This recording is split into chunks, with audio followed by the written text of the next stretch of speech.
Como regularizar o imóvel e evitar problemas legais.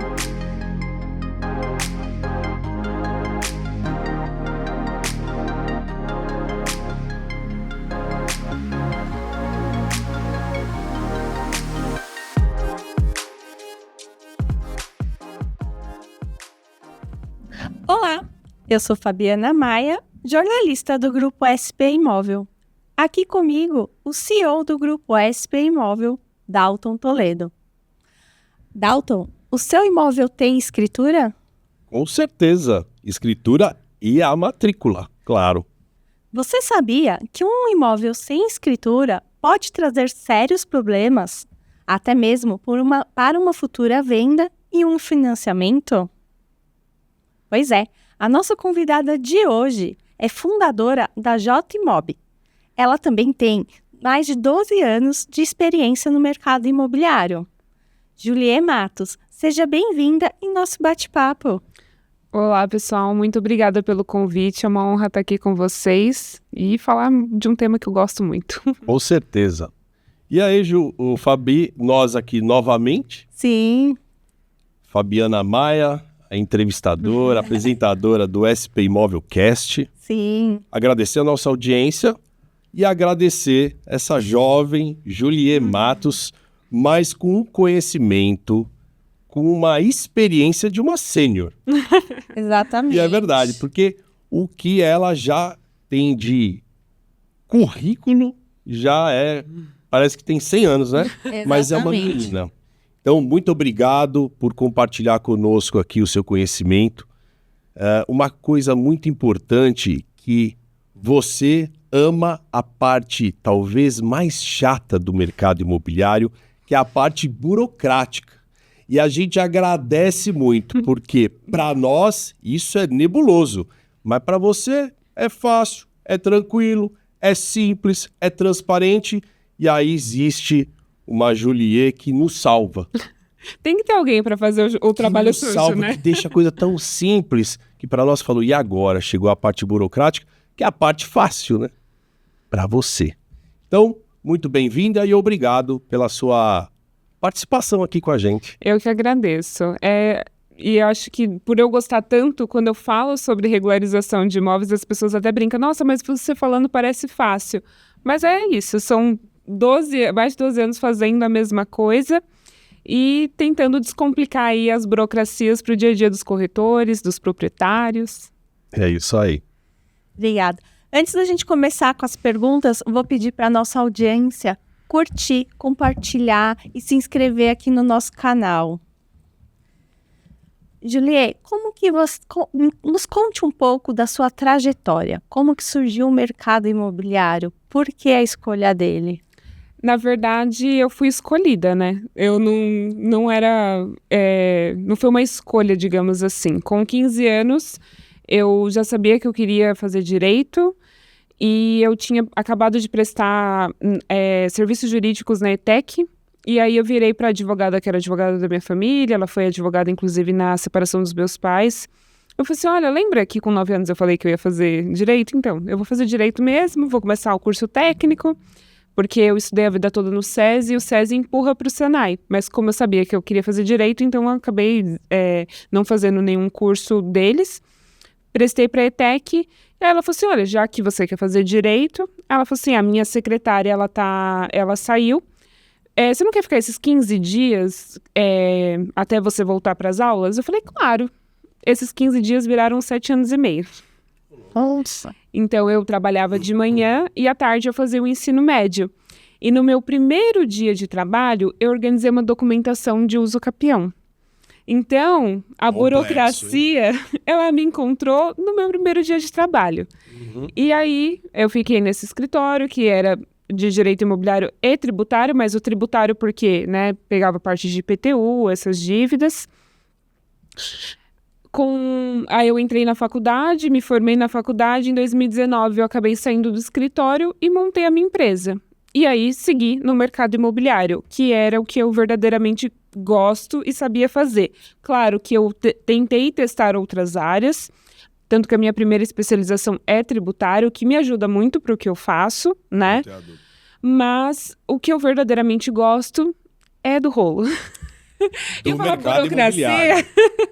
Mas é do rolo do mercado imobiliário. Mercado imobiliário, outras áreas na parte de direito, não. Só mercado imobiliário mesmo. Isso, mercado imobiliário e da construção civil que se juntam, né? Mas ao mesmo tempo cada um tem as suas particularidades. Mas claro que um acaba alimentando o outro, então, digamos assim. Imóveis novos, empreendimentos novos e de terceiros também, os usados, é a sua especialidade, é isso? Isso. Muito bem. E aí, ao longo do caminho, você se formou em Direito e com o decorrer do tempo, você fundou a J Imob. Isso, que é um ecossistema completo para atender as demandas de incorporadores, imobiliárias, os corretores autônomos. Porque uma coisa que eu vi nesse tempo do escritório é o nosso trabalho, ele barrava. Então, precisava de um engenheiro para fazer a planta. E aí, o cliente ia atrás do engenheiro. Quando a gente lida com esses serviços extrajudiciais, a gente lida com não lida com tantos prazos muito justos, exceto do registro de imóveis. Da prefeitura a gente sabe que às vezes pode durar uma semana, como pode demorar 5 anos. Então, cada dia importa. Então, eu via onde barrava. E também eu percebi que precisa de... Essa parte aqui é um contador, mas tem que ser um contador que entenda profundamente aquele mercado. O contador que atende a minha empresa com a parte das imobiliárias não é o mesmo que atende os incorporadores. Então, eu fui atrás, né, desses especialistas e hoje a gente tem um ecossistema para atender do começo ao fim. Então, eu consigo atender, por exemplo, um incorporador quando ele ainda está num projeto e um sonho. Ele ainda não tem nenhum terreno. Porque aí eu tenho os corretores, parceiros que me trazem o terreno, eu tenho um arquiteto que vai fazer o estudo de viabilidade, eu tenho a contabilidade que a gente vai estruturar e montar esse PE para trazer os investidores, até o final com a empresa que faz a personalização das unidades. Então, é realmente um trabalho de ponta a ponta. Que prático. Porque normalmente assim, agora você vai atrás do engenheiro. Pode indicar algum? Não conheço muito, né? Então... Você entrega uma cartilha completa. Exato. Né? As pessoas precisam uma esteira completa, até desde o sonho do incorporador, do arquiteto, que vai erguer lá e até o final. Do começo. E traz segurança para os compradores e vendedores na área de terceiros também, para fazer uma coisa bem transparente, porque ela é a parte mais chata, mas é a mais importante, você concluir algo, fazer um bom negócio. Exato. Acho que é isso, e com segurança e transparência, né? Acho que é muito importante. E o imóvel regular, que é o meu grande braço, né? A regularização de imóveis, eu sempre defendo que ele não é um vilão. Muita gente tem medo, muita gente tem objeções, e eu concordo. Mas, quando você olha, claro, quando é o único imóvel da vida, ele está irregular, eu entendo que as preocupações são algumas muito específicas. Mas quando a gente fala de investidores... O imóvel irregular é maravilhoso. É maravilhoso. Para o investidor, né? Exato. Ele não é um vilão. Não é um vilão. Que bom ouvir isso, né? Para mim, é um pouco. A gente tem medo dos imóveis regulares e até, eu como investidor, eu gosto... Mas se não fizer uma boa análise de risco. Se passar pela J Imob... Então, eu quero fugir dos problemas. Então, a gente perde um excelente negócio... essa burocracia eu tô fora. E ela tem solução e às vezes não é tão complexa. Exato. E quanto mais complexa, talvez mais barato, né? Exato, principalmente quando eu tenho clientes que são construtores e trabalham com retrofit. E aí ele trabalha com retrofit e aí ele pega aquele imóvel que passou de herança e teve um divórcio no meio, um inventário, uma dívida de condomínio. Você olha assim e fala, meu Deus, mas quanto mais redondinho, mais caro esse imóvel é. Com certeza. Com certeza. Até, vou te cortar um pouco, Fabi, que eu sei que você vai lançar outra pergunta aí. Tranquilo. Porque tem uma expressão aí no mundo político aí, que é a palavra anistia. Então, muita gente está falando essa palavra, mas tenho certeza que muita gente nem sabe. No meio político é uma coisa. E no mercado imobiliário também temos a anistia e que, você me corrija, não tenho muita certeza, mas eu ouvi que a Prefeitura de São Paulo esse ano liberou ou vai conceder anistia para alguns imóveis irregulares. Então, a minha pergunta é, Vamos responder para o público a anistia no mercado imobiliário e se essa informação é verdadeira. E se você faz esse trabalho. Sim, então vamos lá. O que é a anistia? É o perdão da prefeitura. Perdão, essa é a palavra. A palavra. E esse perdão da prefeitura, ele serve para 2 pontos. Tanto para você construir um imóvel da maneira que você quis, porque assim, não é porque você comprou o imóvel que você pode fazer o que você quiser. Você tem que respeitar o zoneamento, você tem que respeitar a calçada. Antigamente, a gente via muito aqueles vasos, né, no meio das ruas. Você não pode fazer isso. A calçada, embora seja sua, embora você vai cuidar daquela planta, você não pode colocar uma planta no meio da calçada porque ela é uma via pública. Então, existe esse perdão dos imóveis irregulares e que aí a prefeitura permite fazer essa regularização e existe também para o IPTU. Em São Paulo, a anistia está aberta desde 2023, se eu não me engano. Era para ter finalizado em dezembro do ano passado e eles esticaram mais um ano. Em alguns lugares, essa anistia não abre há mais de 5, 6 anos. Em Guarulhos, que é a cidade onde eu nasci, onde eu moro, a anistia ela abre até com uma certa frequência, porém, tem um decreto que saiu em dezembro de 2023, que esse decreto permite esse perdão pela irregularidade, não perdoa a parte de impostos, essas coisas como anistia mesmo, mas ele permite fazer essa regularização. Porque você tem que respeitar recurso, você tem que respeitar a parte da garagem, a tal da edícula. As pessoas falam que o imóvel irregular é um vilão. Para mim, o vilão dos imóveis é a edícula. Para mim, é ela que traz muitos dos problemas, principalmente em financiamento. Então, através dessa anistia, a gente consegue fazer essa regularização. Porque a edícula está colada no muro do fundo? Esse é o maior problema? É que na verdade, a edícula, ela era para ser o quartinho da bagunça, entre aspas. Mas o que as pessoas fazem muitas das vezes com a edícula? Elas fazem uma segunda casa. E aí, alguns bancos deixam de financiar, porque aí se torna um imóvel multifamiliar. Entendi.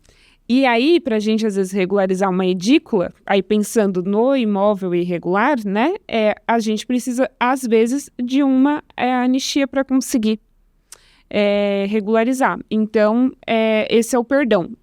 Esse perdão da anistia é para regularização da construção. Quando a sua matrícula começa com um terreno, né, e não tem aquela averbação da construção, é essa necessidade de muitas das vezes recorrer à anistia, porque você não respeitou algum recuo, não respeitou alguma regra, e aí você precisa realmente desse perdão da prefeitura. Claro que não dá para... Porque tem gente que era para ser uma casa e constrói quase um prédio.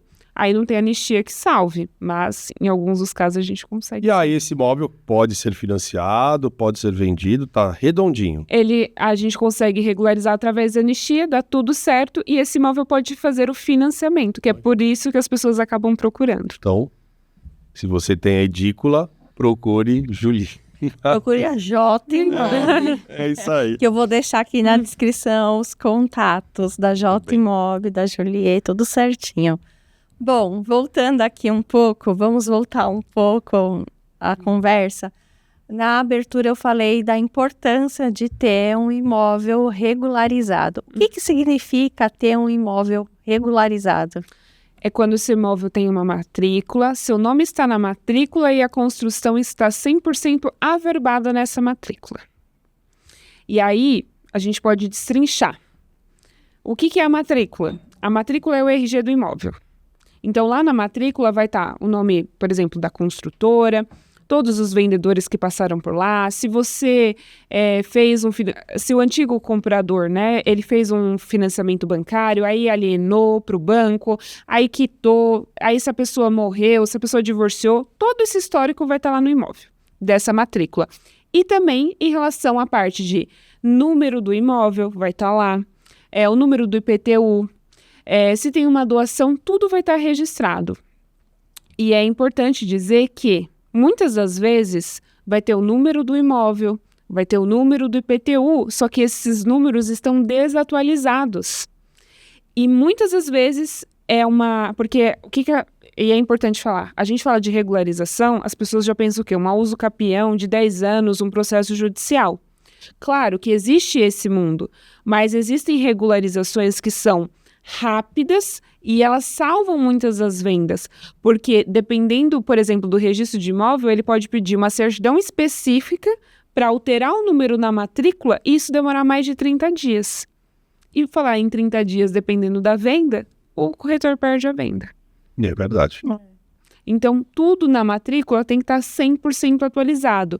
E muitas das vezes a gente tem um problema muito sério que existe uma metragem no IPTU, uma metragem na matrícula e a metragem real. Então, a gente precisa fazer uma regularização e entender aonde está o problema. Muito bem. Sem a escritura, não é possível vender esse imóvel? Aí, quando a gente não tem uma escritura, que é onde a gente faz um contrato, né, de compra e venda, vamos lá pensar numa venda, né? 3 passos, vamos pensar assim. Vamos pensar em 3 passos. Saindo de uma imobiliária, vendendo. Isso. E aí eu fiz um contrato, né, com a imobiliária, onde eu ajustei todos os termos, formas de pagamento, tudo certinho.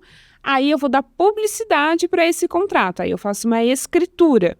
Se esse imóvel for financiado, aí não tem a escritura, tem o contrato do banco que tem a força dessa escritura. E aí o último passo é a matrícula, que aí vai ser averbada essa escritura ou contrato, né, do banco na matrícula. Então é o último passo. Um imóvel sem escritura, ele pode ser vendido? É um imóvel irregular, ele pode ser vendido e geralmente ele tem um contrato de gaveta, popularmente conhecido. Que futuramente pode dar problemas. Pode dar problemas, como pode ser uma ótima vantagem se você é um investidor. Ser investidor para o comprador é bom porque é mais barato. Imóvel sem documentação regulada, né? Ali em ordem. Ele vale pelo menos 30% a menos do que o valor. Né? Não pode ser financiado e assim vai. Exatamente. E para regularizar um imóvel, quais são os documentos necessários? Como eu vim do direito, eu tenho o direito de usar a expressão depende. É a primeira palavra que a gente aprende na nossa primeira aula. Todo mundo repete depende várias vezes e é isso que a gente usa para a vida. Mas é realmente isso, depende. Por quê? Depende da situação? Depende da situação. Então, qual é a minha primeira pergunta? Então, a pessoa fala assim para mim, eu tenho que regularizar o meu imóvel. Então, o que eu sempre pergunto, o seu imóvel tem matrícula?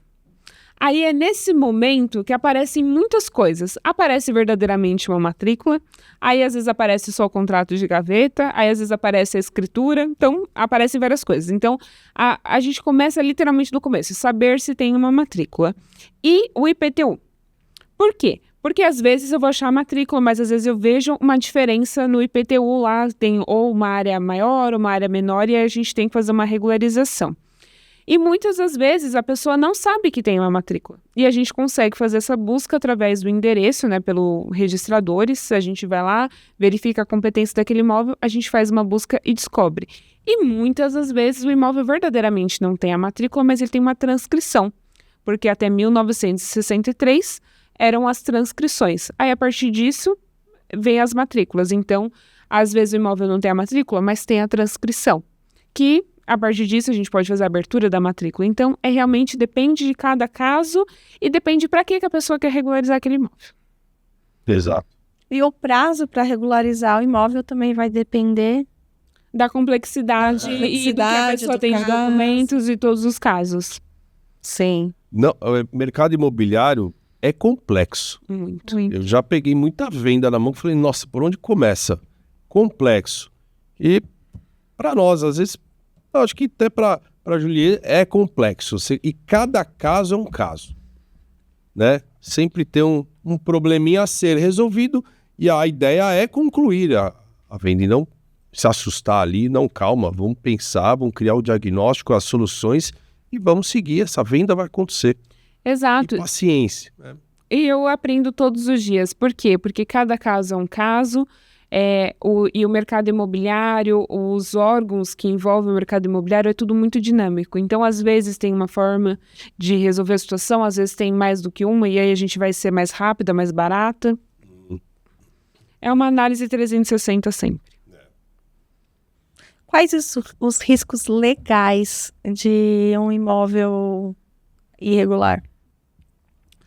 O que as pessoas elas veem como muito uma insegurança, né? Que ela tem o medo de perder esse imóvel. né? Eu não tenho a escritura desse imóvel, eu posso perder. O que acontece? Não quer dizer que o imóvel irregular, igual eu falo, né, que ele não é um vilão, mas não quer dizer que ele não é um problema. Claro que ele é um problema, ele não está nos meios, né, que deveriam ser. Às vezes não sabe nem se tem uma escritura, não sabe nem por onde vai começar essa regularização. Um dos maiores problemas que eu vejo é quando a pessoa vai adquirir esse imóvel irregular, ela está comprando, né, a posse de uma pessoa para outra e ela não sabe esse histórico desse vendedor. Esse é o que eu vejo o maior problema. Por que eu estou falando isso? Porque, bom, eu posso falar da minha avó. Antigamente, as pessoas compravam imóveis, faziam grandes transações com aperto de mão. O fio do bigode, né, que as pessoas falam, ele tinha muito mais valor do que qualquer documento. Então, se você olhar os contratos antigos, os documentos antigos, eles não têm tantas páginas. Hoje em dia, colocam um monte de página e mesmo assim fazem aditivos, faz escritura, faz não sei o quê, e a gente ainda assim tem problema. Sim. Então, o imóvel irregular, se a gente falar do imóvel a casa da minha avó, não é problema, não é algo que, ai meu Deus, é um problema. Não. Agora, você comprar de uma pessoa, sabe, a pessoa está te vendendo uma posse que ela acabou de adquirir tem um mês. Por que já está vendendo? E outra coisa, quando você compra, né, um imóvel irregular, geralmente você herda os documentos, né? Então, você vai herdando os documentos da posse de um para o outro. Tá, mas tem todo um histórico. Foi examinado esse histórico, tem esses problemas. E outra coisa, que era um mito que muita gente tem como verdade. Um imóvel irregular não dá para ser penhorado. Dá sim para ser penhorado. É um pouco mais difícil, mas dá para ser penhorado. Então, precisa fazer uma análise muito grande. Agora, o maior problema de um imóvel irregular, na verdade, os dois maiores ele vale menos e ele não dá financiamento. Agora, se você fizer uma boa análise e tem o dinheiro para comprar à vista, eu não vejo ele como um vilão. Se existe uma penhora de um vendedor, o cara vendeu, existe uma penhora no nome, num processo, mas não está na matrícula, corre o risco? Corre o risco. Corre o risco. Eu ouvi falar que não estava mais correndo. Ainda corre o risco. Ele tem o imóvel penhorado de uma ação trabalhista, ou que seja, tributária, ou que seja. O imóvel consta lá e não consta na matrícula a penhora. Mesmo assim, corre o risco. Corre o risco. Então, não adianta só olhar a matrícula e falar, não está penhorado, aqui está tudo bem, não tem nada aqui. Mas o nome do vendedor, sim, tem coisa amarrada. E aí você compra aquele imóvel e você pode perder pela dívida do vendedor. Exatamente. Então, tem que tomar muito cuidado nisso. E às vezes você pode ter uma dor de cabeça de algo que você, mesmo tendo uma matrícula redondinha, você pode ter dor de cabeça. Eu tô com um caso bem recente que eu vou pensar para contar porque eu não quero dar muitos detalhes. Então não é porque eu tô inventando uma história, é que eu não posso abrir muito a história. Mas a matrícula, a pessoa comprou um imóvel, a matrícula estava maravilhosa, tudo redondinho, do jeito que todo mundo gosta. Sim. Dava para fazer financiamento, Dalton. Coisa linda. Passou até pelo banco. Não, passava para qualquer coisa. Tá bom. Coisa mais linda do mundo, a matrícula. A pessoa comprou 2 anos depois, ela recebeu uma notificação de um processo de família. 2 anos depois? 2 anos da compra, ela recebeu uma notificação. Por quê? A pessoa que vendeu aquele imóvel, ela era um laranja. E era um laranja de um familiar, inclusive. Então, o familiar estava com umas dívidas, passou para essa pessoa. E aí, como não foi feita uma análise super criteriosa, porque na história de que se está na matrícula redondinha, não vou ter dor de cabeça, não preciso me preocupar com as certidões. Não teve eu nem lembro o número do decreto, porque para mim eu prefiro esquecer. A história de que tira a obrigação das certidões. Gente, se possível, tira a certidão de óbito de pessoa viva para ter certeza se aquela pessoa está lá, tá tudo certo. Então, tirou a obrigação das certidões. E muita gente vai na história da matrícula. A matrícula está redondinha, vou preocupar. Sim. E aí, a pessoa está tendo que se defender de uma coisa que não tinha nem quase como descobrir. Não tinha nada a ver.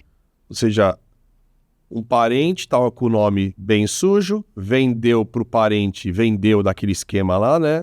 Para um nome limpo, e aí vendeu para você. Ou seja, lá não é nem o Tinha um contrato de gaveta. Contrato, aí passou a escritura direto, mas o imóvel já constava no processo. Então, E depois de 2 anos que descobre. A sugestão aqui... Depois de 2 anos. Tem uma assessoria. Tem uma assessoria numa transação. Às vezes é uma economia, vamos chamar de burra, né? Exato. Vamos na sorte, mas às vezes é o dinheiro que você juntou sua vida inteira, você está apaixonado por aquele imóvel, aí você fecha os olhos para os problemas e segue em frente. Aí 2 anos depois chega uma cartinha na sua casa. Não queremos assustar a nossa audiência, mas pode ocorrer. Exatamente. E uma coisa que eu sempre falo é, o imóvel está regularizado, que bom, mas está regularizado para quem? E o porquê que eu falo para quem? Porque, por exemplo, eu vou comprar uma casa e nessa casa eu quero fazer a sede da J-Imob. Mas se naquela rua não me permite fazer uma casa comercial, do que adianta esse imóvel estar regularizado? Eu tive um caso que foi o ano passado, que eu falei assim, gente, olha, fica como história para contar. Um incorporador, ele estava no contrato de opção, estava levantando todas as certidões, naquela rua podia fazer prédio. A opção de compra dele, se não me engano, era de 90 dias. Faltando uma semana, que Deus é bom, para acabar a opção de compra, ia mudar uma lei, que a partir daquela lei entrando em vigor, não poderia mais construir prédio onde ele ia fazer. Então, assim, a matrícula estava redondinha, estava tudo certo. Regularizado para quem? O que a pessoa quer fazer com aquele imóvel? Então, são muitas coisas que precisam ser analisadas, até de um imóvel que está regularizado, que aí eu provo para vocês, o imóvel irregular não é um vilão. É que eu acredito que muitas vezes também falta informação para as pessoas. Exato. A orientação correta, porque muitas vezes as pessoas estão naquela ansiedade de comprar o imóvel, que a gente sabe, o imóvel a gente não compra igual a gente compra uma roupa. É um bem que muitas vezes é o maior bem, o único bem que aquela família está comprando. Então, falta a informação, a orientação correta. E naquela ansiedade, não é orientado, não tem as suas devidas orientações para ter todo esse suporte. E mais do que isso, embora seja uma transação que é muito dinheiro envolvido, sim, mesmo assim, não é o bolso, é o coração. Exatamente. E essa ansiedade, o amor que a pessoa... Porque assim, quando a pessoa se apaixona, ela já imagina, aqui vai ser meu closet, aqui vai ser não sei o quê. E acabou, ela se viu naquele imóvel, ela vai fazer de tudo. E ela quer pra ontem. E aí, esse pra ontem... E aí vira ansiedade. Documentação do banco. Quando será que sai? Quando será que sai? E muitas vezes não sabe que tem que ter todas as certidões, tem que analisar tudo. Eu mesma não sabia que depois de 2 anos eu posso ter chegar uma notificação lá, olha, seu imóvel não estava regularizado. Exato. E comprar um imóvel é emocionante mesmo. A gente está no mercado imobiliário, mas a minha última casa que eu comprei para morar, fica numa ansiedade. Você fala, cara, nem parece que eu trabalho no mercado imobiliário. Você quer ser cego dos probleminhas, mas você tem que ter o coração gelado e falar, não, calma aí, deixa eu dar um passo para trás. Passa para alguém, então, essa ajuda, porque a gente fica numa emoção, você se vê naquele imóvel, você quer ficar cego dos problemas. Não, vai dar tudo certo. Então, isso passa na cabeça de todo mundo. Você comprou os seus últimos 2 imóveis, tenho certeza que isso aconteceu. Sim, com certeza. Nossa, e aí tem um probleminha, não, vai dar certo, e não pode. Tem que ser pé no chão e fazer a compra com segurança. E se possível, ter os profissionais qualificados para orientar, né? Exatamente, porque tem algumas coisas que já me perguntaram muitas das vezes assim, mas teve algum caso que não dá para regularizar? Eu costumo responder que depende. A gente regulariza até invasão. Falando de uma forma bem fria, até uma invasão, o caseiro. Sim. Que não foi uma invasão, o cara foi ficou e vai regularizar. Só que tem casos que são tão complexos que, de verdade, você não consegue falar por onde começo. Eu não vou citar o nome do lugar, mas é em São Paulo, que tem muitos condomínios, loteamentos irregulares. Só que é um irregular muito bem mascarado. Mas assim, muito bem, de uma forma assim, que você fala assim, olha, se a pessoa tivesse essa mesma energia para fazer coisa boa, o mundo seria melhor. Que assim, engana até eu que trabalho com isso, sabe assim? Sim. E aí a pessoa me procurou e falou assim, não, porque eu comprei esse loteamento, eu já sabia que ele era irregular, e aí eu quero regularizar. Por onde a gente começa? Aí eu penso, aí depois que eu vi todos os documentos, eu falei, acho que por uma oração. Porque acho que a gente precisa pela fé, porque eu não sei dizer. Porque o cara que comprou, ele na verdade ele não comprou, ele deu um sinal, era tipo uns grileiros de antigamente, então ele determinou que aquela era a área dele. Só que naquele lote, que na verdade estava unificado ainda, já tinha sido feita a divisão, mas não estava verbado nas matrículas. E aí uma parte tinha uma usucapião envolvida, a outra parte tinha não sei quem. Enfim, não tinha como resolver. Então tem coisas que realmente não tem que resolver. E aí qual foi o grande erro? Comprou acreditando que estava tudo muito redondinho, era uma grande oportunidade e era só regularizar lá depois. Então realmente tem casos que a gente não tem muito o que fazer. E tem, em algum lugar na prefeitura, algum lugar para consultar se seu imóvel está regularizado? Na verdade, não é só na prefeitura que a gente tem que observar. Mas, dependendo de algumas regiões, tem abas no site da prefeitura dizendo lugares que são regulares. Quando são casos muito recorrentes, acaba tendo na prefeitura uma própria aba nesse site, é de fácil acesso descobrir. Mas a análise é sempre 360. Então, você precisa analisar na matrícula, você precisa analisar os vendedores, analisar na prefeitura e ver se tudo aquilo está redondinho. E quando eu digo tudo redondinho, eu tive um caso que é muito interessante de falar, porque esse foi um caso para mim que foi bem atípico. Porque assim, existem vários tipos de irregularidade. Então, existe a regularidade da propriedade, que é quando o nome não está na matrícula, que é quando as pessoas fazem uso capião, uma adjudicação compulsória. Existe a irregularidade da construção, que a gente falou um pouco aqui, nessa regularidade da construção, a gente envolve também a Receita Federal, porque quando a gente constrói um imóvel, nós precisamos recolher impostos. E eu tinha uma cliente que ela vendeu um imóvel para uma construtora.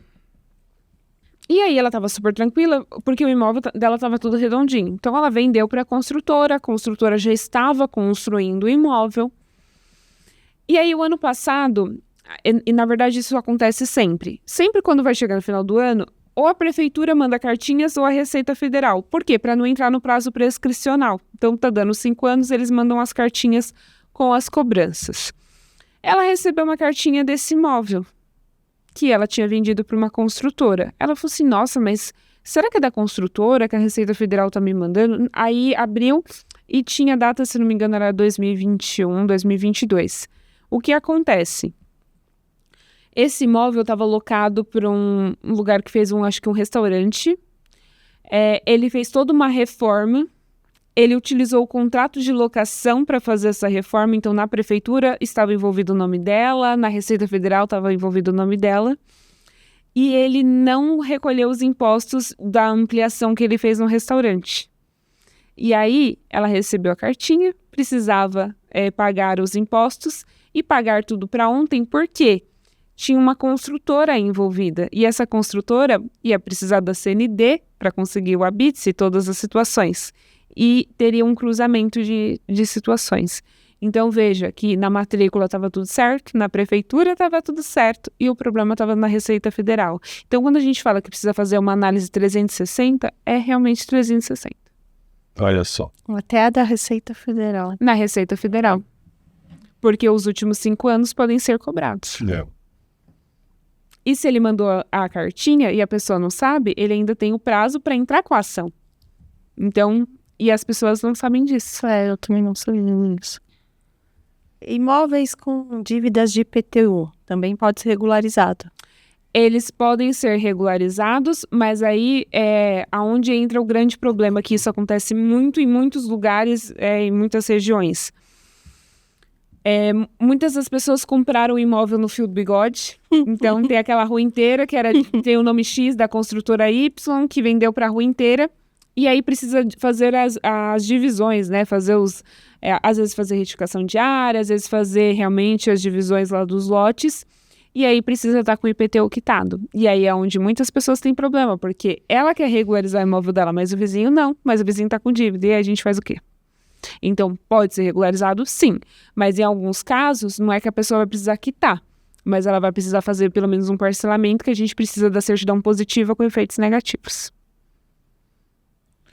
E qual o custo para regularizar os imóveis? Uma média? Tudo depende. Do imóvel. Tudo depende do imóvel. Até para o engenheiro depende se é um imóvel pequeno, é um preço, ou se é um grande. Então, depende da situação. Da complexidade. Você sabe que, até falando aqui para a nossa audiência, que muitos são corretores de imóveis. E aí eles começam a escutar isso aqui, eles ficam mais assustados ainda e talvez querendo saber menos ainda sobre a parte burocrática. E muitos trabalham em grandes estruturas de imobiliárias, que tem jurídico próprio, que tem agentes financeiros, que faz parte de financiamento, marketing e etc. E aí a gente encontra corretores que estão 10, 20 anos no mercado imobiliário e nunca pegaram uma matrícula na mão. Então, não é que a gente deseja ou sugere que o corretor se aprofunde nesse nível de conversa que a gente está aqui, mas que ele seja curioso, que ele aprenda todos os dias um pouquinho sobre a parte técnica, burocrática, porque com isso ele tem técnicas de venda, respostas rápidas, pelo menos pelo básico dessa parte burocrática, da parte de financiamento, que muitos não querem nem saber.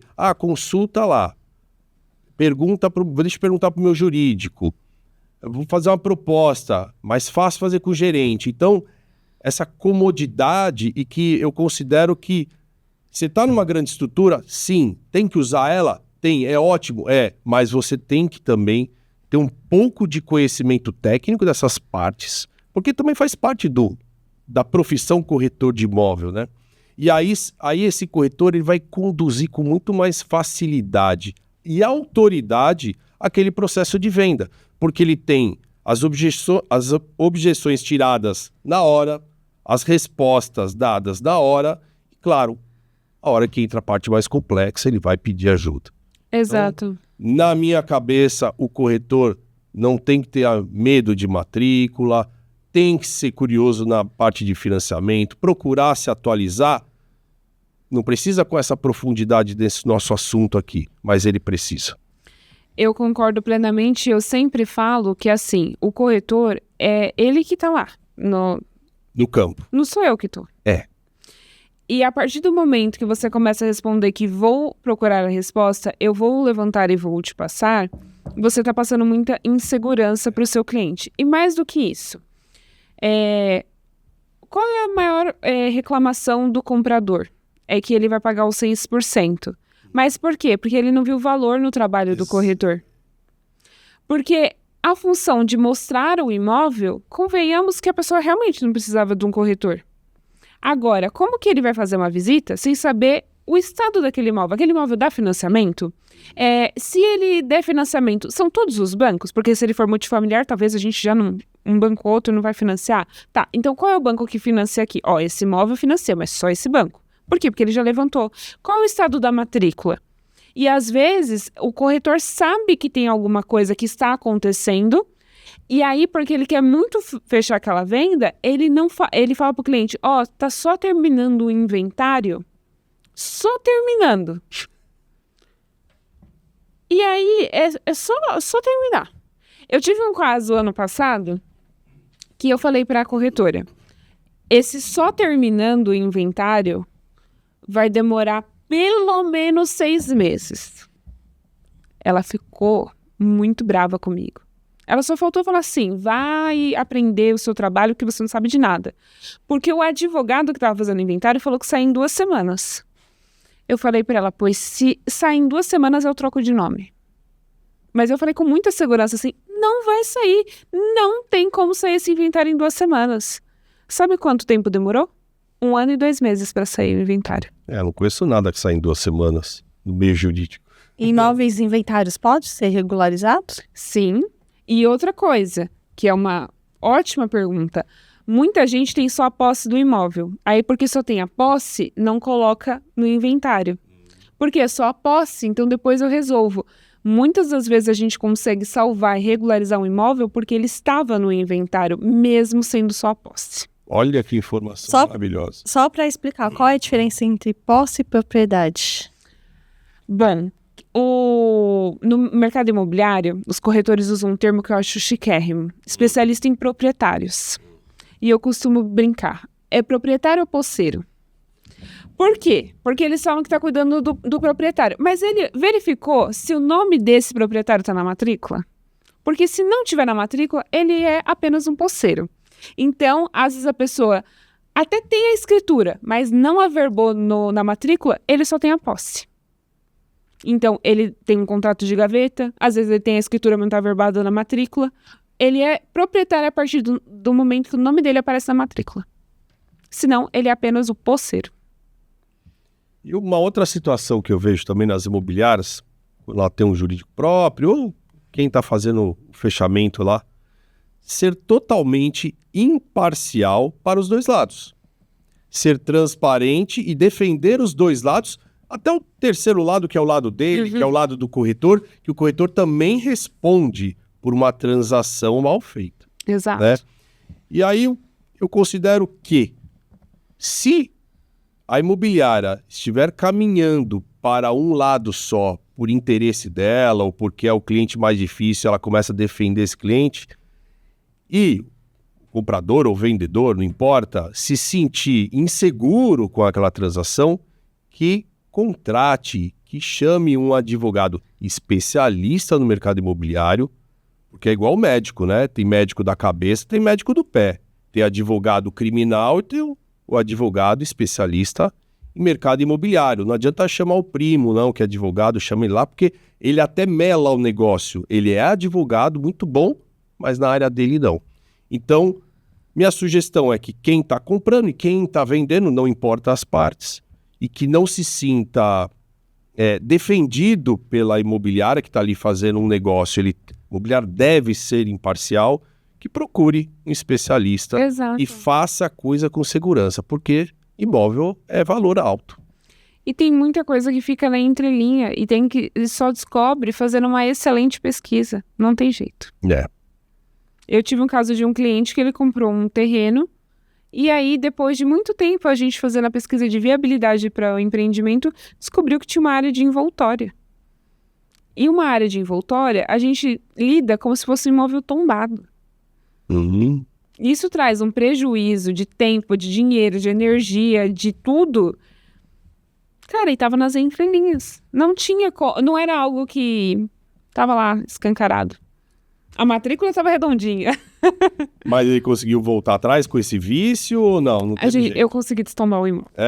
Destombou o imóvel. Melhor ainda. Isso. Porque tinha também um decreto que estava lá nas entrelinhas que tirava. Mas é isso. Então a gente tem que fazer uma análise de tudo. Só que não estava escancarado. E se tivesse essa área de envoltória, e aí? Como que a gente ia lidar? Então, é isso. É isso. Muitos assuntos aqui interessantes. Eu adoro. Eu vi. Falou bastante aqui. Quase que eu não falo. Manda lá. Agora, só para a gente finalizar e para eu entender aqui. A construtora e a incorporadora, ela entra em contato com a J-Imob para ver a possibilidade daquela área para fazer o empreendimento? Na verdade, isso sim, mas quando que geralmente a gente entra? Literalmente, os meus clientes em especial, a gente entra realmente quando é um projeto e um sonho, porque a gente verifica o terreno, a gente faz uma análise, até porque, gente, quando a gente fala em terreno, não existe mais o terreno mesmo. Os que estão disponíveis estão caríssimos, não aceita permuta, e o que torna qualquer negócio inviável. Então, a gente está falando de 2, 3 casas que a gente vai precisar unificar. E aí, nessa unificação, já é uma regularização. Aí, às vezes, tem que fazer uma retificação, porque às vezes tem um imóvel que está maior do que o outro. Então, assim, a nossa análise é realmente verificar toda a situação do imóvel e dos vendedores, logo no comecinho, logo na parte da opção de compra, para ver se verdadeiramente vai dar negócio. Então, no momento que eu estou olhando isso, o arquiteto, seja dele, seja até o arquiteto parceiro da J-Imob, ele vai estar fazendo um estudo de viabilidade para ver se a conta vai fechar, se vai ser viável, porque tem questão de zoneamento. Em São Paulo a gente tem os incentivos de HIS, HMP. Então, assim, é uma variável. Então, é um time todo no começo para verificar se a gente vai conseguir, de fato, atender a expectativa desse incorporador. Então, esse é o momento que a gente atende eles. E vocês continuam com o trabalho até a entrega? Até a entrega. Porque o que acontece? Às vezes, a minha parte está em stand-by. Sim. Só que aí, nesse meio tempo, o meu cliente vai precisar...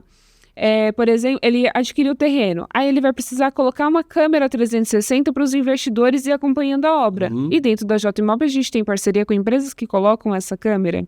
E aí a gente tem que pensar que depois o terreno vai precisar do stand. A gente tem os parceiros que montam o stand. Então, o meu trabalho eu acompanho do começo ao fim, realmente. Que coisa boa, hein? Completo. Acho que eu vou construir um prédio. Ficou fácil, não Bom, aí você constrói um prédio e me dá uma unidade. Pode ser. Perfeito, fechou. Obrigada, viu, Julie, pelo bate-papo aqui, pelos esclarecimentos. Adorei. Ai, ficou pouco, não ficou? Acho que eu falei muito. Acho que a gente precisa chamar ela de novo. Que eu acho que o tema é muito complexo. Bom, e eu vou falar, é muito bom, porque tem gente que vai ouvir e falar, nossa, aquele caso é igual. Né? Então é muito importante mesmo. Todo mundo já ouviu uma história muito caótica. Juliette, salva. Sim. Mercado imobiliário com a parte nebulosa, chata, que todo mundo quer fechar os olhos, falando, não, vai, vende logo, empurra um contratão aí, pronto. Exato, é isso que a gente faz. Sim, eu vou deixar os contatos dela aqui na descrição para vocês entrarem em contato com ela, tirar as dúvidas. E não se assustem, tá, gente? É complexo, mas não é impossível, não é inviável. Só tem que ter o conhecimento. É isso aí. Sim, obrigada mais uma vez. Eu que agradeço, gente. Obrigado. Foi ótimo estar com vocês aqui.